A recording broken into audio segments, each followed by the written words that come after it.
नमस्कार दोस्तों, हम बिहार से मोहित कुमार बोल रहे हैं। पुराने सिक्के बेचने के चक्कर में मेरे साथ 60,000 रुपये का फ्रॉड हो गया। हम आपको बता दें कि हम YouTube पर वीडियो देख रहे थे जिसमें पुराने सिक्के बेचने और ख़रीदने के बारे में वीडियो दिखाया जा रहा था। उस वीडियो में हम एक सिक्के देखे, जो सिक्के मेरे दादी माँ अब तक संभाल के रखी है। बड़ा बड़ा सिक्के है, करीब बताती है मेरी दादी माँ 1945 या 47 के हैं वो। तो फिर हमने कमेंट बॉक्स में नंबर देखा और नंबर देखने के बाद भैया हम कॉल किए उसको। कॉल करके बोले कि भैया जो आपने सिक्के दिखाए हैं वो सिक्के मेरे पास है, हमको वो सिक्के बेचना है। तो बोला कि आप काम कीजिए, हमें व्हाट्सएप कीजिए, अगर आपके पास हकीकत में वो सिक्के हैं तो हम आपको व्हाट्सएप, इसी नंबर पे व्हाट्सएप कर दीजिए। फिर हम दादी माँ से बोले, दादी माँ तुरंत निकालिए सिक्के, और निकलवा कर हम उसके फ़ोटो खींच के हम उसके पास भेज दिए। तो उसके बाद 5 मिनट बाद उसका कॉल आता है मेरे पास और बोला कि अरे यार तुम्हारे पास इतनी कीमती सिक्के हैं। तो हम बोले कि जी मेरे पास सिक्के हैं। बोला कितने हैं तुम्हारे पास? मैं बोला 2 ही सिक्के हैं।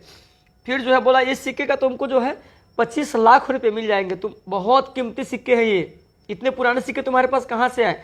बोले मेरी दादी माँ अब तक संभाल रखी है भैया। तो मैं बोला इसको हमको बेचना है। तो बोला कि देखो इसके तुमको हम 25 करोड़ रुपए देंगे इस सिक्के के। मैं बोला सर तो फिर आप कहाँ से बोल रहे हैं? तो बोला मैं बंगाल से बोल रहा हूँ। तो मैं बोला कैसे होगा सर, आपको कैसे मैं बेचूंगा? तो बोला मेरा आदमी जाएगा और तुमको वहाँ जाके सिक्के तुम दे देना और तुमको पैसे देकर चला आएगा। तो मैं बोला ठीक है सर। तो बोला तुम इस सिक्के को किसी को देना मत, किसी को दिखाना मत, बहुत कीमती सिक्के हैं। इस सिक्के को तुमको हम 5 लाख रुपए एडवांस के तौर पे भिजवा दे रहे हैं। तो हम बोले कि ठीक है सर, आप जैसा करें। तो बोला एक काम करो, तुम अपना आधार नंबर और पैन कार्ड नंबर और तुम्हारा पासबुक, ये सब हमको भेज दो फोटो खींच के। फिर हमने उसको भेज दिया। भेजने के बाद क्या हुआ कि हम दोबारा उसको कॉल का इंतजार किए। 5 मिनट बाद वो खुद कॉल किया और बोला कि काम कीजिए, आपका सब कुछ आ गया है, थोड़ी कागजी कार्रवाई हमें करनी है। इसके लिए आप हमें 20,000 रुपये डाल दीजिए। तो मैं बोला कि सर आप काम कीजिए, आप जो हमें दे रहे हो 5 लाख एडवांस, उसी में से आप 20,000 रुपये काट लीजिए। तो वो बोला कि ठीक है देखते हैं। फिर कॉल काट दिया और उसके बाद फिर कॉल कर रहा है 2 मिनट बाद और बोला कि देखिए ये ऐसा नहीं हो सकता है, हमारे कंपनी के नियम के खिलाफ है, आपको 20,000 देने होंगे, क्योंकि वो कुछ कागजी कार्रवाई होते हैं, वो करने के बाद ही हम आपको ये सिक्के आपसे हम खरीद सकते हैं और आपको हम पैसे आपको अकाउंट में ट्रांसफ़र कर सकते हैं। 20,000 रुपये पहले आप दो, तभी आपको हम 5 लाख रुपये देंगे। आपको 5 लाख मिल रहे हैं ना, आपको देने में क्या दिक्कत है? तो फिर मैं बोला चलो ये BC का बात है ना, 5 लाख तो आ ही रहा है। फिर हम कहा कि भैया कि 20,000 रुपया उसके अकाउंट में हम ट्रांसफ़र कर दिए अपने फ़ोन पे से। आपको हम दिखा देंगे अपने फ़ोन पे का पूरा स्टेटमेंट। तो दिखाने उसको भेजने के बाद वो बोला ठीक है आपके अकाउंट में चले आएंगे, 5 लाख रुपये चले जाएंगे। फिर 5 मिनट के बाद वो फ़ोन नहीं किया, बोला 5 मिनट आपको पैसे चले जाएंगे। फिर हम आधा घंटा बाद उसको कॉल किए। मैं बोला सर 20,000 रुपये हम डाल दिए पर आप पैसे डाले नहीं।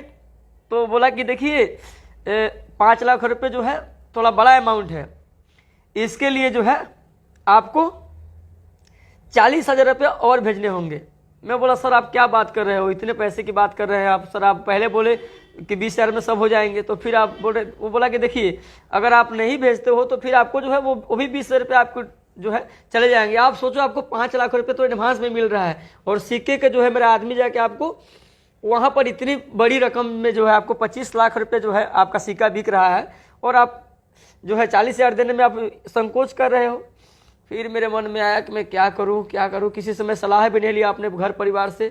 फिर हम बोले यार चलो 5 लाख तो आ ही रहा है, मेरे पास भैया पुरानी